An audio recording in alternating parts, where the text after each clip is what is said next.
Good morning everyone. Welcome to my channel Bio by DS. আশা করি সবাই ভালো আছো, সুস্থ আছো।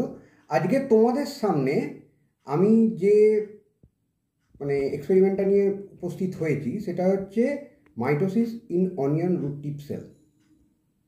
ঠিক আছে, এখন আমি আগের একটা ভিডিওতেও তোমাদের পার্মানেন্ট স্লাইড থেকে অনিয়নের রুট টিপের যে মাইটোসিস সেল ডিভিশনগুলো দেখিয়েছিলাম। অ্যাকচুয়ালি এইটা হচ্ছে সাইটোলজির একটা প্র্যাকটিক্যাল, তো এইটা ইন্টারেস্টিং এই কারণে বললাম যে ওইখানে তোমরা মাইটোসিসের ডিফারেন্ট স্টেজগুলো যেরকম দেখেছিলে এখানে কিন্তু আরও ভালোভাবে দেখতে পাবে। আমি নিজে দেখেছি, ওই জন্যই বলছি, তো সেই জন্যই বললাম ইন্টারেস্টিং আরও। এখন এইখানে অনিয়নের রুট টিপের কী ব্যাপারটা হয়, তোমরা রুটের ব্যাপারটা জানো। রুটের একদম ডগায় থাকে রুট ক্যাপ, তার উপরে থাকে গ্রোয়িং রিজিয়ন যেখানে থাকে মেরিস্টেমেটিক টিস্যু বা ভাজক কলা, এবং ভাজক কলার সেলগুলো ডিভিশন হবে।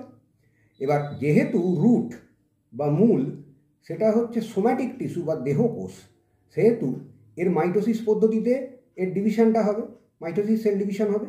এবার মাইটোসিসের যে ডিফারেন্ট স্টেজগুলো আছে, প্রোফেজ থেকে টেলোফেজ অবধি, প্রোফেজ, মেটাফেজ, অ্যানাফেজ, টেলোফেজ এবং ইন্টারফেজ, এই প্রত্যেকটা স্টেজ খুব ক্লিয়ারলি এই যখন আমরা স্লাইডটা প্রিপারেশান করি খুব ক্লিয়ারলি ভিজিবল হয়, যেটা আমি পার্মানেন্ট স্লাইডে দেখিয়েছিলাম তার থেকে।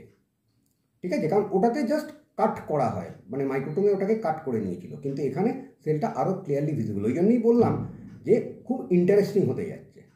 এখন এই যে প্র্যাকটিক্যালটা বা এই এক্সপেরিমেন্টটা আমি করব, এর জন্য আমি কী কী নিয়েছি আগে সেটাকে তোমরা দেখে নাও।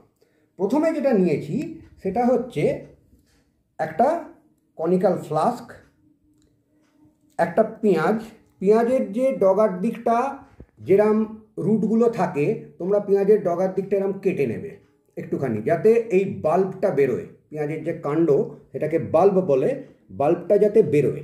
তার কারণটা হচ্ছে যে পুরনো রুটগুলো যদি থাকে তাহলে কিন্তু ও নতুন রুটকে বেরোতে দেবে না, পুরনো রুটগুলো আমার কোনো কাজেও লাগবে না। ফলে এই বাল্বটাকে আমি কেটে নিলে এইখান থেকে এবার নতুন রুট গ্রো করবে।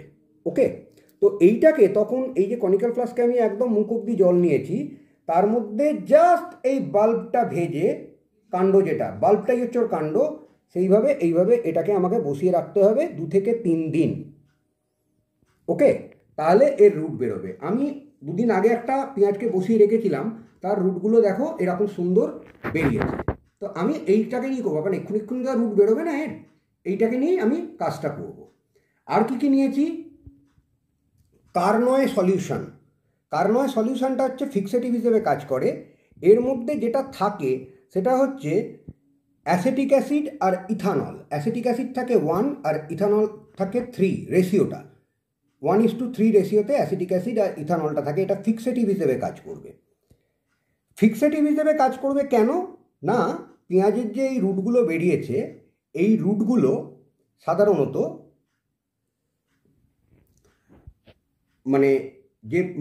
যে স্টেজে আছে সেল ডিভিশনের, অর্থাৎ প্রোফেজে আছে, আমাকে সেই প্রোফেজেই যদি দেখতে হয় তাহলে ওকে ফিক্স করতে হবে। যে স্টেজে থাকবে সেল ডিভিশনের, যে স্টেজে, সেই স্টেজেই ওটা ফিক্স হয়ে যাবে ওই কার্নয় সলিউশনে। ওকে, ওই জন্য কার্নয় সলিউশন এটাকে বানিয়ে নেওয়া হয়েছে। আর নেওয়া হয়েছে একটা ব্রাশ, দুটো ওয়াচ গ্লাস, একটা ফরসেপ, একটা নিডল, সিজার, একটা blade, dropper, cover slip, slide, acetoorcein solution. Acetoorcein solution সম্পর্কে একটু বলে দিই। এটা খুব ডিপ স্টেন নেয়, শুধুমাত্র ক্রোমোজোমকে স্টেন করে। ওকে, শুধুমাত্র ক্রোমোজোমকে স্টেন করে। এবং এইখানে এই অরসিন যে পাউডারটা, এটা 45% অ্যাসিটিক অ্যাসিডে ডিজলভ করা থাকে। আর যেটা নিয়েছি সেটা হচ্ছে acetic acid, concentrated acetic acid, একটু ডিস্টিল ওয়াটার আর N/10 HCl। ওকে, N/10 HCl। এখন এসো প্র্যাকটিক্যালটা কী করে করবো আমরা সেটাকে দেখে নিই।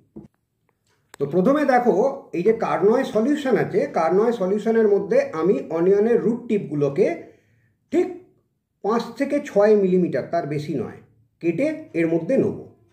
ওকে,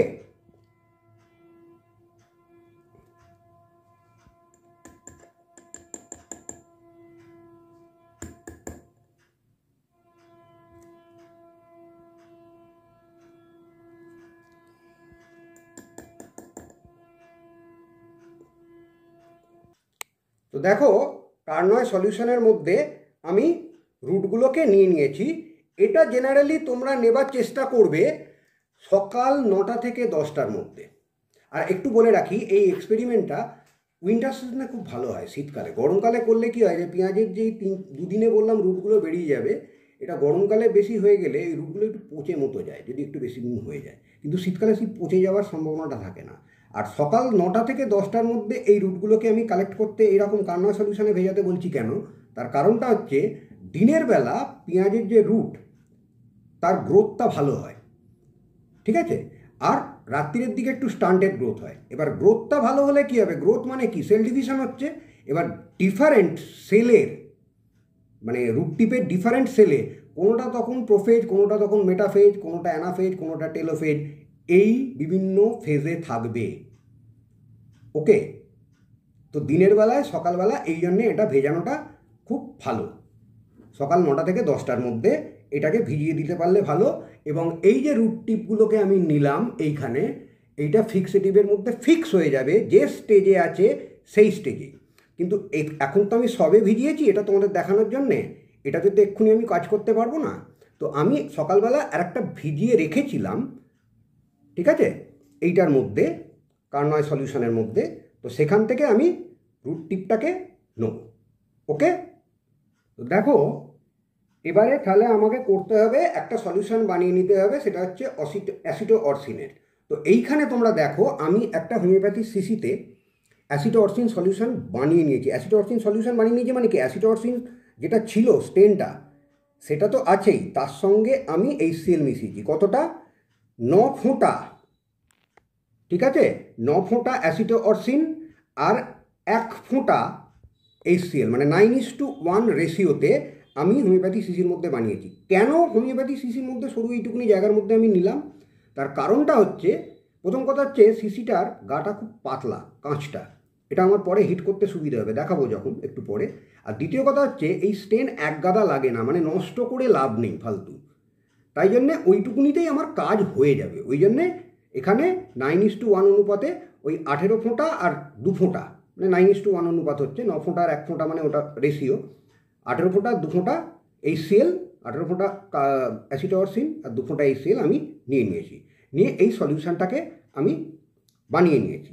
এবার এর মধ্যে যেটা দেবো সেটা হচ্ছে এই যে কার্নয় সলিউশনের মধ্যে যে ভেজানো আছে রুটগুলো, সেখান থেকে আমি তুলে এটা দেবো। কিন্তু এখানে আমি ফরসেপ ইউজ করব না। ফরসেপ ইউজ করলে কী হবে, রুটটাকে যখন আমি তুলবো তখন ফরসেপ দিয়ে চাপার জন্যে রুট টিপটা কিন্তু নষ্ট হয়ে যেতে পারে। যার জন্যে প্রথমে আমি এখান থেকে ব্রাশে করে তুলে এই অ্যাসিটো অরসিন সলিউশনের মধ্যে এইভাবে আমি ভিজিয়ে দেবো। ওকে,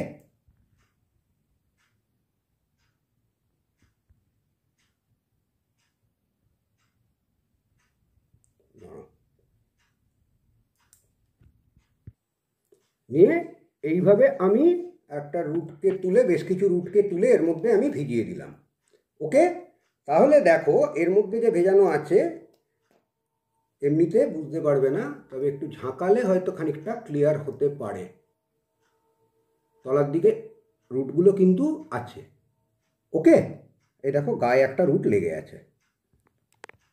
ওকে, তো এইভাবে বাকি রুটগুলো তলাতে এই সলিউশনের মধ্যে ভিজে, এইটাকে আমাকে কম করে না, এবার এখানে যেটা কাজ আছে সেটা হচ্ছে হিটিং। সেখানে আমাকে স্পিরিট ল্যাম্পটা জ্বালিয়ে হিট করতে হবে। এবার যে হিট করব, এই হিটটা করবার সময়তে খুব সাবধানে করতে হবে। তার কারণটা হচ্ছে বেশি হিট করা যাবে না। বেশি হিট করতে গেলে কিন্তু সেলগুলো, ক্রোমোজোমগুলো পুরো ভেঙে যাবে। তার জন্য এখানে ধরতে হবে এবং মাঝে মাঝে হাতে ঠেকিয়ে দেখতে হবে গরম হয়েছে কিনা। যা সহনীয় একটা গরম হবে, মানে হাতে টাচ করা যাবে, এরকম একটা গরম হয়ে গেলেই ওটাকে সরিয়ে নিতে হবে।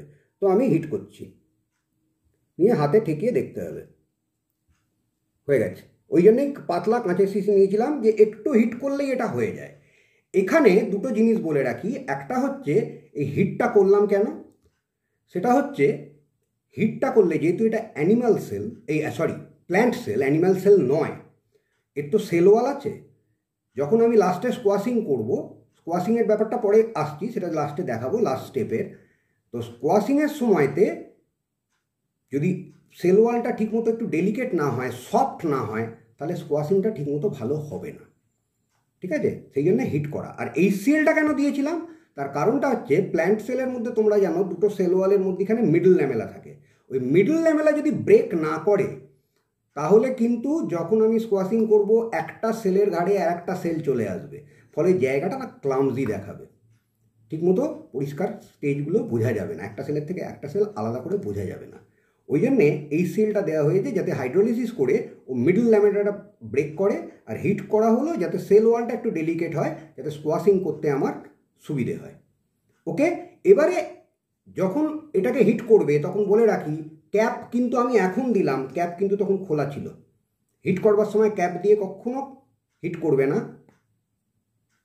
হয়ে গেছে, এবার এটাকে আমি মিনিমাম আধ ঘন্টা রেখে দেবো ঠান্ডা হওয়ার জন্য তো বটেই, আর স্টেনটা নেবার জন্য।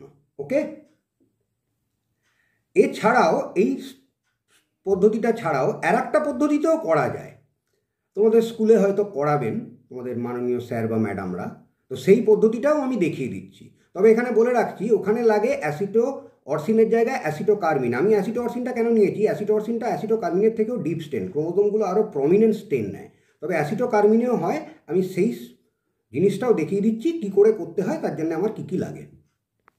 এই প্রসেসটার জন্যে একই জিনিস, প্রসেসটা একটু আলাদা হয়। এখানে নিয়েছি অ্যাসিটো কার্মাইন সলিউশন আর N/10 HCl। এখন N/10 HCl যেটা নিয়েছি, প্রথমে করলাম কি, N/10 HCl আমি এই ওয়াচ গ্লাসে খানিকটা ঢাললাম। ওকে, ঢেলে এই যে রুট টিপগুলো আছে, এই রুট টিপগুলোর থেকে কটা রুট টিপ আমি এই এর মধ্যে দেবো, এই সেলের মধ্যে আমি দেবো।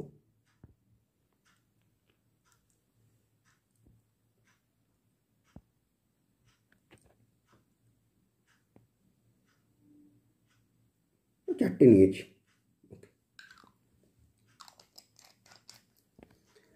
আর ড্রপারে করে এই ওয়াচ গ্লাসটাতে আমি দেবো খানিকটা অ্যাসিটো কার্মাইন সলিউশন। এই যে একটু বেশি লাগছে দেখছো, ওই জন্যই ওই ছোটো হোমিওপ্যাথি শিশিটা আমি নিয়েছিলাম। ওকে, এবারে যেটা করতে হবে একই প্রসেস, এই সেলটাকে একটু হিট করতে হবে। এই সেল যেটা আছে এইটাকে একটু হিট করতে হবে আমাকে এখানটাতে। এবারে ওয়াচ গ্লাসে আমি একটুখানি এরম হিট করে নেবো, ততটাই হিট ওই যেরকম আগের বারে, যে যাতে হাতে শোয়া যায়। ঠিক আছে, তবে রুটটা একটু সফট হবে, খুব বেশি হিট হয়ে গেলে কিন্তু ক্রোমোজোম ভেঙে যাবে।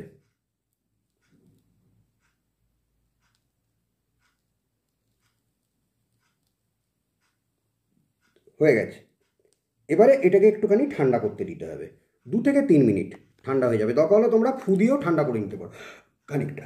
ওকে, এবারে যেটা করতে হবে এই রুটগুলোকে আমাকে এই অ্যাসিটো অরসিন সলিউশনের মধ্যে, আমি কাগজের ওপর নিচ্ছি কেন সেটাও বলছি, অ্যাসিটো কার্মিন, সরি অরসিন নয়, অ্যাসিটো কার্মিন সলিউশনের মধ্যে আমাকে রুটগুলোকে দিতে হবে, কিন্তু ডাইরেক্টলি এইখান থেকে এই সেল থেকে আমি ট্রান্সফার করব না। কেননা অ্যাসিটো অরসিনের সঙ্গে এই সেলটা হয়তো মেশানো ছিল 1:9 অনুপাতে, কিন্তু অ্যাসিটো কার্মিনের ক্ষেত্রে যেটা বলে থিওরিতে যেটা আছে সেটা হচ্ছে যে এই সেলের মানে ওখানে যদি অ্যাসিডিটি বেশি হয়ে যায় স্টেনটাকে প্রেসিপিটেট করে দেবে, ডিপোজিট করে দেবে, সেক্ষেত্রে ভালো কাজ হবে না। তাহলে এখানে কি করব, আমি রুটটা নেবো, নিয়ে এইখানে পেট্রি ডিশে দেখো একটু ডিস্টিল ওয়াটার নিয়ে নিয়েছি, জাস্ট রুটটাকে এরম ভেজাবো, একটু রুটটা ভিজিয়েই আমি জাস্ট তুলে নেবো, বেশিক্ষণ কিন্তু ভেজাবো না, তাহলে সেলের মধ্যে জল ঢুকে যাবে। দিয়ে এই কার্মিনের মধ্যে আমি দিয়ে দিলাম। ওকে,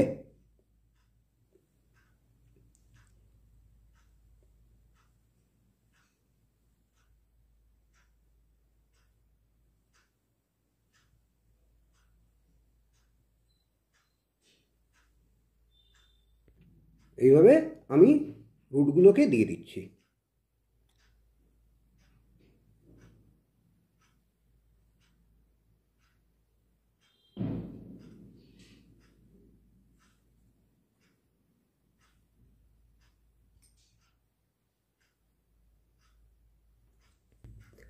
তোমরা একটু ভালো করে খেয়াল করে দেখো, এইখানে দেখবে একটা ওপেক রিজিয়ন আর এই দিকটা দেখো ট্রান্সপারেন্ট রিজিয়ন, ট্রান্সলুসেন্ট।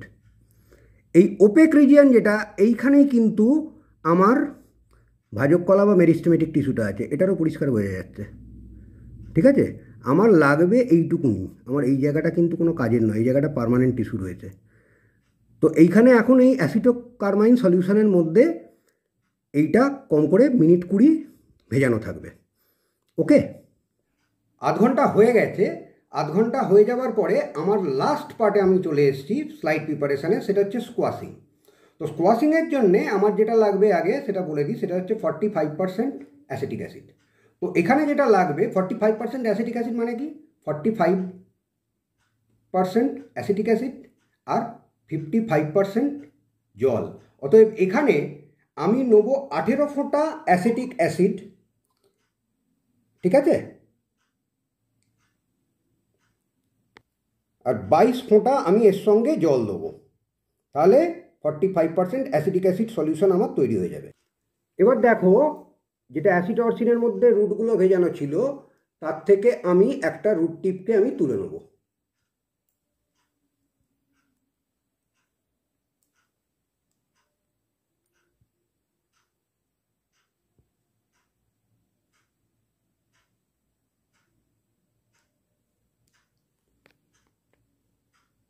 ওকে, এখন দেখো পুরোটাই লাগছে ব্রাউনিশ মতো, একটু লালচে মানে রেডিশ ব্রাউন গোছের কালারটা লাগছে। এখনও এর কোন জায়গাটা মেরিস্টেমেটিক টিস্যু আর কোন জায়গাটা মানে পার্মানেন্ট টিস্যু ঠিক বোঝা যাচ্ছে না। এবারে আমি এর মধ্যে অ্যাসিটিক অ্যাসিডটা যেমনি দেবো, তখন দেখো ডিস্টেন হওয়ার পরে কি হবে।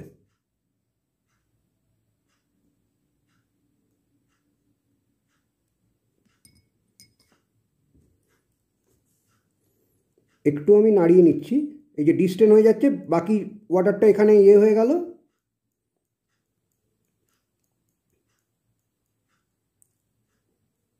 এবারে ভালো করে খেয়াল করে দেখো, তোমরা বুঝতে পারছো কি না জানি না, খালি চোখে পরিষ্কার বোঝা যাচ্ছে এই যে রুটের এই জায়গাটা টিপটা, এটা ডিপলি স্টেন্ড, মানে এই জায়গাটাতে মেরিস্টেমেটিক টিস্যু আছে, আর এই দিকটা হচ্ছে লাইট স্টেন্ড। ঠিক আছে, মানে এই দিকটা পার্মানেন্ট টিস্যু, আমার এই দিকটা কোনো কাজেই লাগবে না, আমার লাগবে এই দিকটা। যে জন্য এবার করতে হবে কি, একটা ব্লেড দিয়ে, ধারালো ব্লেড দিয়ে এই দিকের পার্টটাকে আমাকে আলাদা করে নিতে হবে।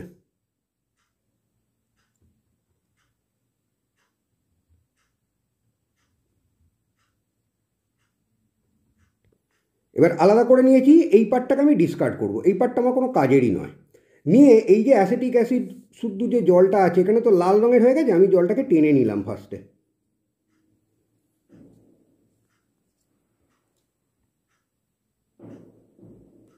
ওই লাল জলটাকে আমি ডিসকার্ড করে দিলাম যতটা সম্ভব। দিয়ে আরেকটু ওই 45% অ্যাসিটিক অ্যাসিড আমি এর ওপর দেবো।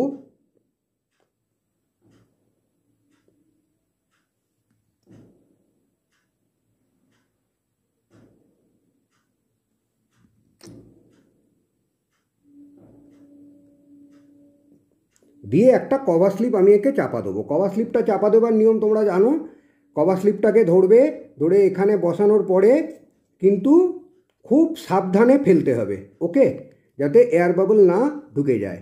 এই আমি কভার স্লিপটা এটাকে ধরেছি, হোল্ড করেছি, দিয়ে এই আস্তে আস্তে চাপা দিচ্ছি, চাপা দিয়ে এই আলতো করে এইভাবে সরিয়ে নিলাম। এতে কি হবে, ভেতরে কোনো এয়ার বাবল ঢুকবে না। এবার এইটাতে আমাকে একটু সেট করে নিতে হবে কোন দিকটা আছে। ওকে, হলো। এবার এইটাকে আমাকে স্কোয়াশিং করতে হবে।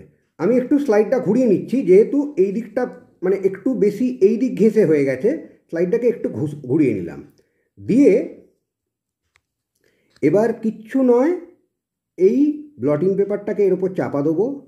চাপা দেবার পরে আঙুলের যে নোকের এই দিকটা, সেইটা দিয়ে এই জায়গাটাকে এরকম করে আমি ঘষে দেবো।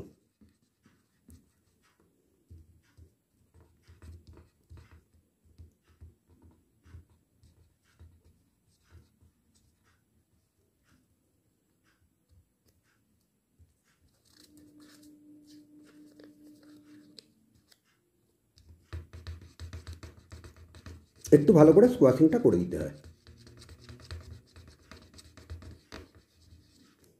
ওটা ভিজে গেছিলো বলে ওই দিকটা আমি শুকনোটা পিঠটা উল্টে নিয়েছিলাম। এইটা হচ্ছে আমার স্কোয়াশিং হলো। একইভাবে যেটা আমার এইখানে অ্যাসিটোকার্মাইন সলিউশনে যেটা ডোবানো আছে সেই রুটগুলোকেও একইভাবে তুলে ওই একইভাবে স্কোয়াশিংটা করতে হবে। ঠিক আছে, স্কোয়াশিংয়ের প্রসেসটা এক। তো এইটা আমি স্কোয়াশিং করে নিয়েছি। এবার চলো আমরা মাইক্রোস্কোপে দেখে নিই এর ডিফারেন্ট স্টেজগুলো। ওকে, চলো দেখো তোমাদের মাইক্রোস্কোপে এখন যেটা ফোকাস করেছি সেটা হচ্ছে 10x-এ।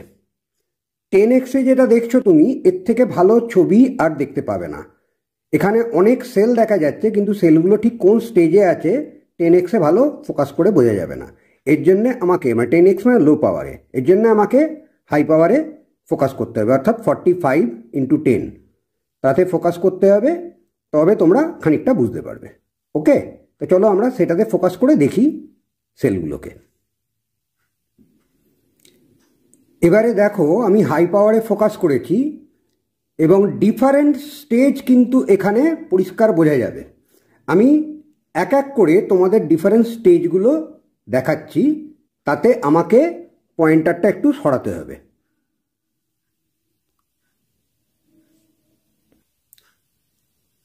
একদম টিপ অফ দ্য পয়েন্টার তোমরা খেয়াল করো।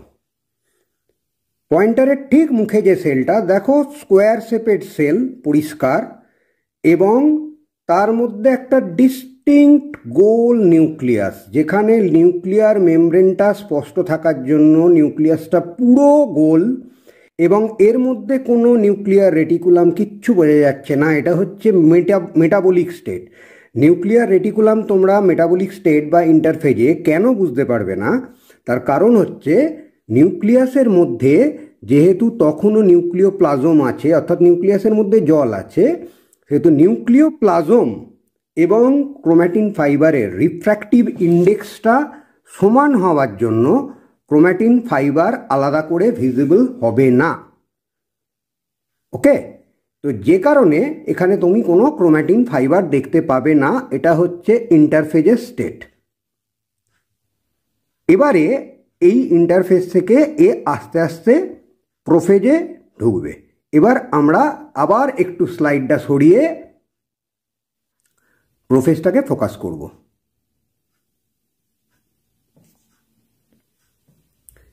এবার দেখো যে সেলটাকে ফোকাস করেছি পয়েন্টারের মুখে, সেইটা সবে স্টার্ট অফ প্রোফেজ, অর্থাৎ ভালো করে খেয়াল করে দেখো নিউক্লিয়ার মেমব্রেনটা একটু কেটে কেটে মতো গেছে এবং ক্রোম্যাটিন ফাইবারগুলো ক্রমশ ভিজিবল হচ্ছে। আর আরও যদি একটু ভালো করে তাকাও, আমি যদি আরেকটু জুম করি ধরো, তাহলে দেখো ক্রোম্যাটিন ফাইবারগুলো ওর মধ্যে আছে। পুরো নিউক্লিয়াসটা কিন্তু, নিউক্লিয়ার মেমব্রেনটা এখনও রেমনেন্টস কিছু রয়ে গেছে, নিউক্লিয়ার মেমব্রেনটা পুরোপুরি ডিসোসিয়েট হয়নি। এখানে কি হচ্ছে না, নিউক্লিয়ার মেমব্রেনটা ডিসোসিয়েশন হচ্ছে, ডিসইন্টিগ্রেট করছে, অ্যান্ড ডিহাইড্রেশনের জন্য নিউক্লিয়াস থেকে যেহেতু জলটা সাইটোপ্লাজমে বেরিয়ে যাচ্ছে নিউক্লিওপ্লাজম থেকে, সেহেতু ক্রোম্যাটিন ফাইবারগুলো আস্তে আস্তে ভিজিবল হচ্ছে। এরপরে আরেকটু অ্যাডভান্স স্টেজে কি হয় সেটা যদি দেখানো যায় সেটা দেখাচ্ছি। এবার পয়েন্টারের মুখে সেলটাকে খেয়াল করো। সেলটাতে দেখো নিউক্লিয়ার মেমব্রেনটা পুরো ডিসইন্টিগ্রেট করে গেছে এবং ক্রোম্যাটিন ফাইবারগুলো আরও স্পষ্টভাবে ভিজিবল হয়েছে। এটা হচ্ছে আরেকটু অ্যাডভান্স স্টেজ। আর ঠিক ওর ওপরের সেলটাকে খেয়াল করো,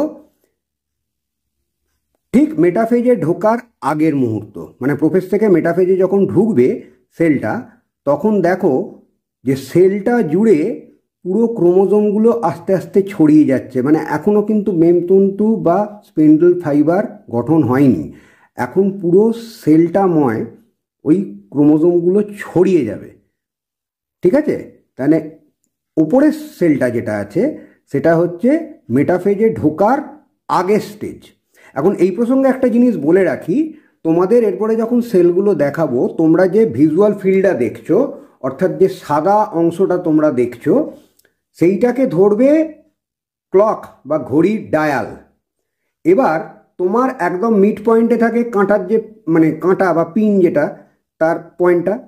এবার তোমাকে হয়তো বলবো 12, মানে ঘড়িতে ক্লকের ডায়ালে যেমন লেখা থাকে 12, 1, 2, 3 করে। তাহলে আমি যদি বলি যে 3 এর দিকে তাকাও, তোমরা 3 এর দিকে দেখবে কোনো একটা সেল, ওইরকম স্টেজের কিছু একটা স্টেজের সেল দেখতে পাবে। আমি তোমাদের বলে দেবো সেটা। যদি বলি 5 এর দিকে তাকাও, তাহলে সেরকম দিকে কিছু পাবে। যদি বলি যে 9 এর দিকে তাকাও, তাহলে সেদিকে কিছু পাবে। এইরকম। তো অ্যাট প্রেজেন্ট যেটা আমি দেখাচ্ছি সেটা হচ্ছে আগে যেটা দেখালাম প্রোফেজের ইনিশিয়াল স্টেজ, এটা হচ্ছে অ্যাডভান্স স্টেজ। আর এর ওপরেরটা হচ্ছে ঠিক ওর ওপরের সেলটা প্রোফেজের লাস্ট স্টেজ। এরপরে ও মেটাফেজে ঢুকবে। ঠিক আছে, এবার মেটাফেজটাকে চলো ফোকাস করি। এবার পয়েন্টারের মুখে যে সেলটাকে ফোকাস করেছি দেখো, এটা কিন্তু মেটাফেজ স্টেজ। যদিও এটা তোমাদের যদি একটু বুঝতে অসুবিধে হয়, আমি আর একটা ভালো মেটাফেজের স্টেজের একটা সেল ফোকাস করছি। আগে পয়েন্টারের মুখের সেলটাকে খেয়াল করো। এটা হচ্ছে প্রোফেজ থেকে জাস্ট মেটাফেজে ঢুকছে। ক্রোম্যাটিন ফাইবার থেকে ওটা ক্রোমোজোম ফর্ম করে গেছে, অ্যালিয়াম সেপার 16টা ক্রোমোজোম।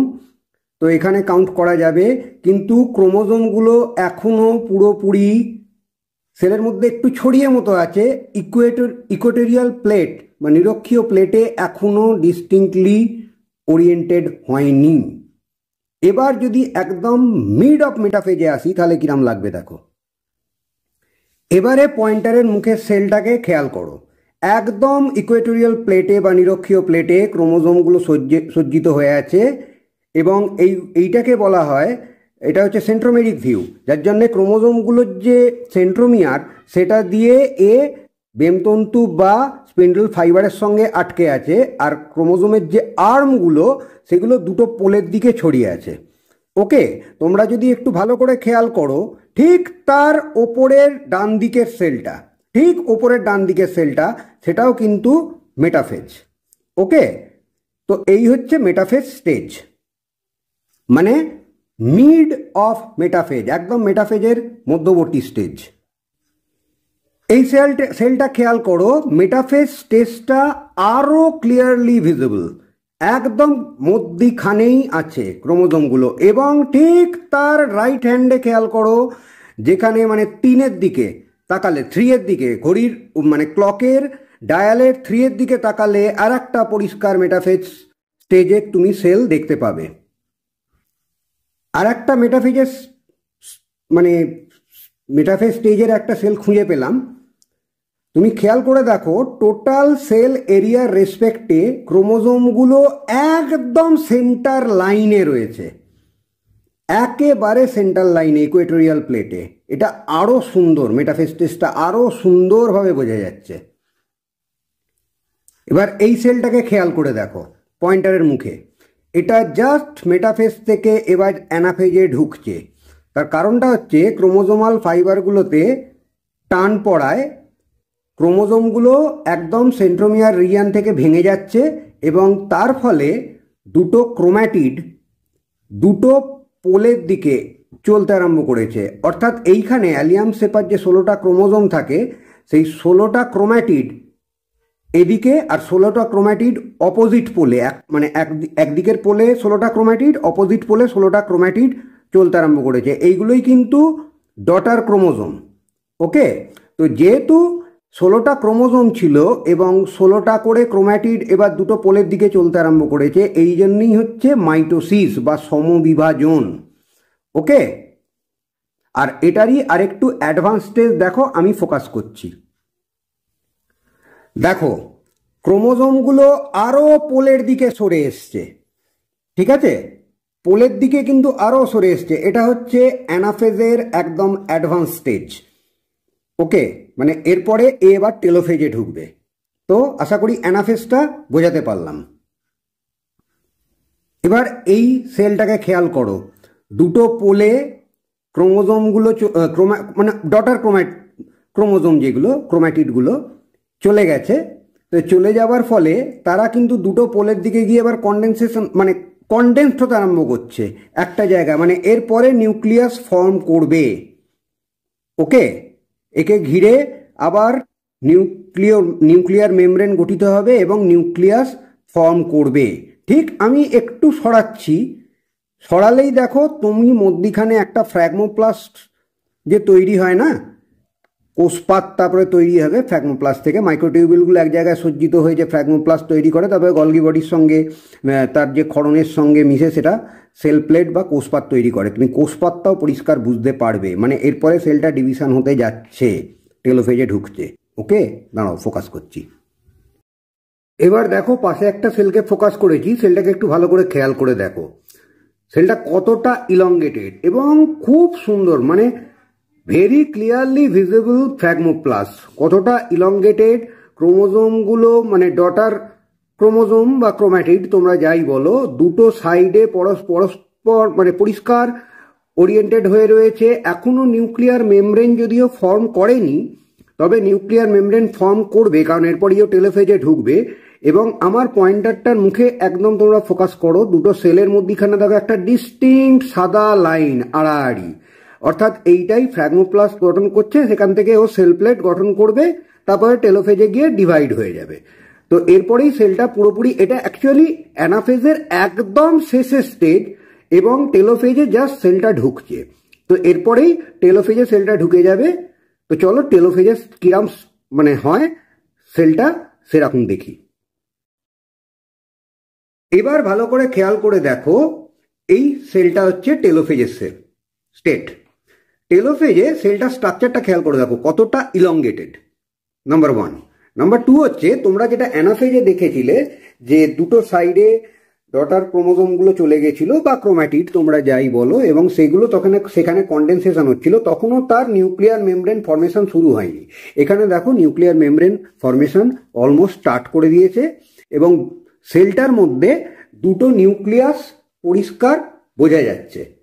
ওকে, এরপরে মধ্যিখানের থেকে এ স্প্লিট অ্যাপার্ট করবে, অর্থাৎ দুটো সেলে ভেঙে যাবে। আর তোমরা যদি খুব ভালো করে একটু খেয়াল করো তাহলে এর মাঝ বরাবর দেখো একটা কালো মতো একটা লাইন দেখতে পাবে, সেটা হচ্ছে সেল প্লেট। ওকে, তো পরিষ্কার বোঝা যাচ্ছে কিন্তু একটা আড়াআড়ি একটা কালো মতো কালচে মতো লাইন। ওকে, তো দ্যাট ইজ টেলোফেজ। তো আশা করি তোমাদের বোঝাতে পারলাম ডিফারেন্ট স্টেজগুলো, একদম মেটাবলিক স্টেজ থেকে আরম্ভ করে, মেটাবলিক স্টেজ বা ইন্টারফেজ যাই বলো, সেখান থেকে আরম্ভ করে টেলোফেজ অবধি, এবং এক একটা স্টেজের যে ডিফারেন্স মানে পার্ট থাকে, অর্থাৎ ফার্স্ট পার্ট, তার মিড পার্ট, তার সেখান থেকে অন্য স্টেজে ঢুকছে, এই যে জায়গাগুলো। আর দ্বিতীয় কথা, এটা তো তোমার সেল সাইকেল, প্রোফেজে যেমন আস্তে আস্তে নিউক্লিয়াসটা ডিসইন্টিগ্রেট করছিল, তারপরে আবার ক্রোমাটিন ফাইবারগুলো মানে সেলের সব জায়গাতে ছড়িয়ে গেল, সেখান থেকে আস্তে আস্তে মেটাফেজে ইকুয়েটোরিয়াল প্লেটে জমা হলো, সেখান থেকে আবার ভেঙে যাচ্ছে মানে ক্রোমোজোমগুলো, সেখান থেকে ডটার ক্রোম্যাটিড বলবো না, ক্রোম্যাটিড দুটো বা ডটার ক্রোমোজোমগুলো দুটো সাইডে ছড়িয়ে গেল, আবার সেগুলো গিয়ে ইন্টিগ্রেটেড হলো দুটো পোলে গিয়ে, আবার তোমার নিউক্লিয়ার মেমব্রেন ওখানে গঠিত হলো, নিয়ে দুটো সেল আলাদা হচ্ছে, মানে টোটাল জায়গাটাই দেখো সাইকেলের মতো। অর্থাৎ এই জন্যই একে সেল সাইকেল বলা হচ্ছে, মানে যেখান থেকে তুমি স্টার্ট করছো মোটামুটি একই জায়গা থেকে শুরু হয়ে প্রথমের দিকে ছড়িয়ে গেল, তারপরে আবার একটা জায়গায় এসে ইন্টিগ্রেটেড হলো। তো that's why it is called cell cycle. মানে আশা করি তোমাকে বিভিন্ন স্টেজগুলো আমি ক্লিয়ারলি বোঝাতে পারলাম। ওকে, এবার চলো তোমাদের যেটা দেখিয়ে দিচ্ছি সেটা হচ্ছে যে একটা স্লাইড শো এর মতো করে দিচ্ছি ডিফারেন্ট স্টেজগুলো, তাহলে তোমাদের বুঝতে কোন স্টেজগুলো কীরকম দেখতে পেয়েছিলে সেটা তোমাদের একটু ভালোভাবে আবার মনে পড়ে যাবে। ওকে,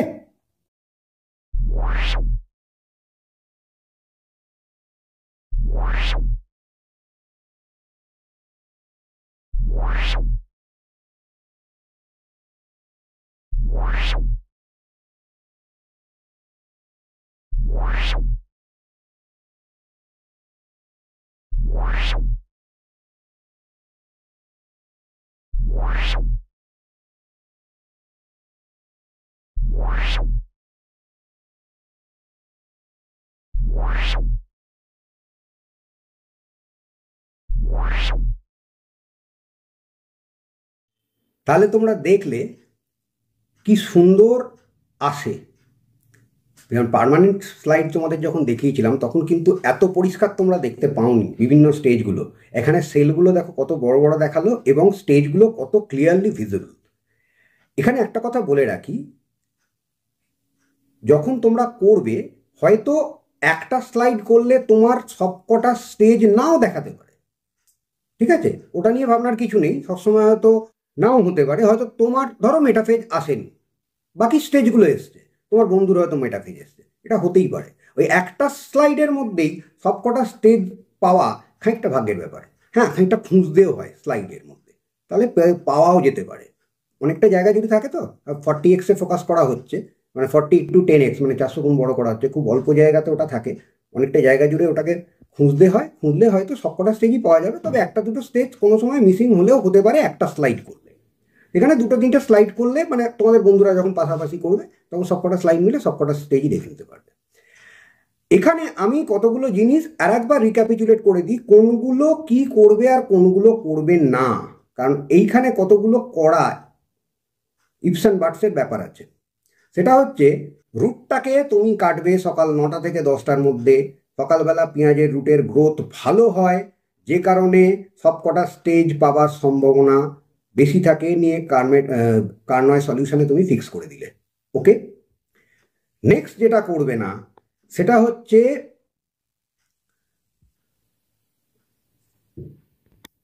কার্নয় সলিউশনে দেবার পরে সঙ্গে সঙ্গে তুলে কাজ করবে না, কম করে 2 ঘন্টা তো লাগবেই। 2 ঘন্টা থেকে ওভারনাইট পর্যন্ত রেখে দেওয়া যেতে পারে, যাতে ফিক্সেটিভটা ভালো করে ওই বিভিন্ন স্টেজগুলোকে ফিক্স করে।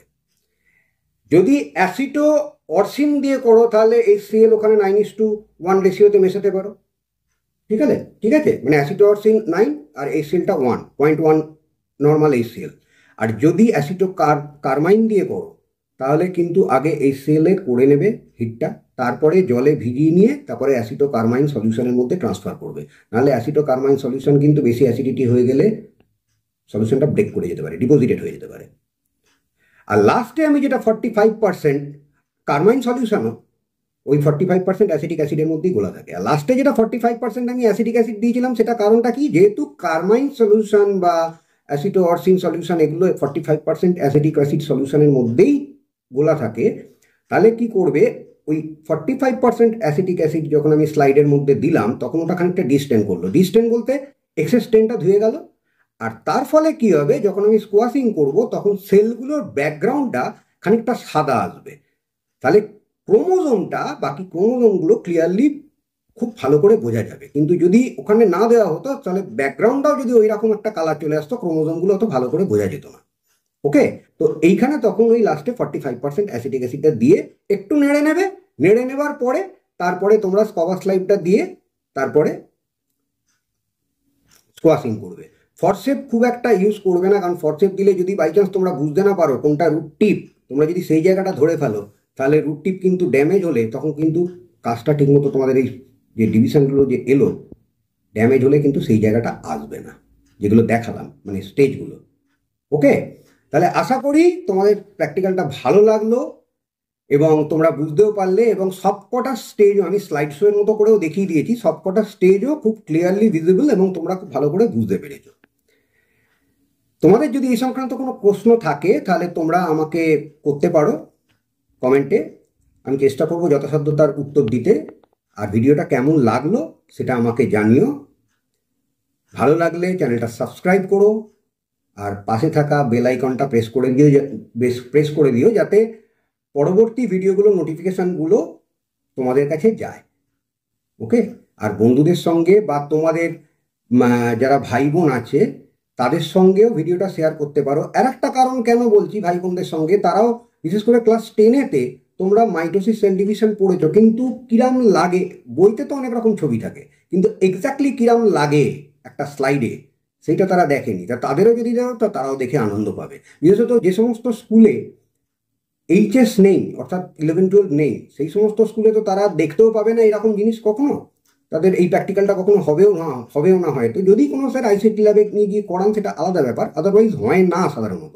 তো তারা কিন্তু দেখে বেনিফিটেড হবে, তারা দেখে আনন্দও পাবে, দেখে বেনিফিটেড হবে এবং তাদের একটা পরিষ্কার আইডিয়া জন্মে যাবে। তাহলে আজকের মতো এই পর্যন্তই থাক। পরের দিন আমি আবার অন্য কোনো টপিক নিয়ে উপস্থিত হব। আজকে রাখি। তোমরা সবাই সুস্থ থেকো, ভালো থেকো। Good night.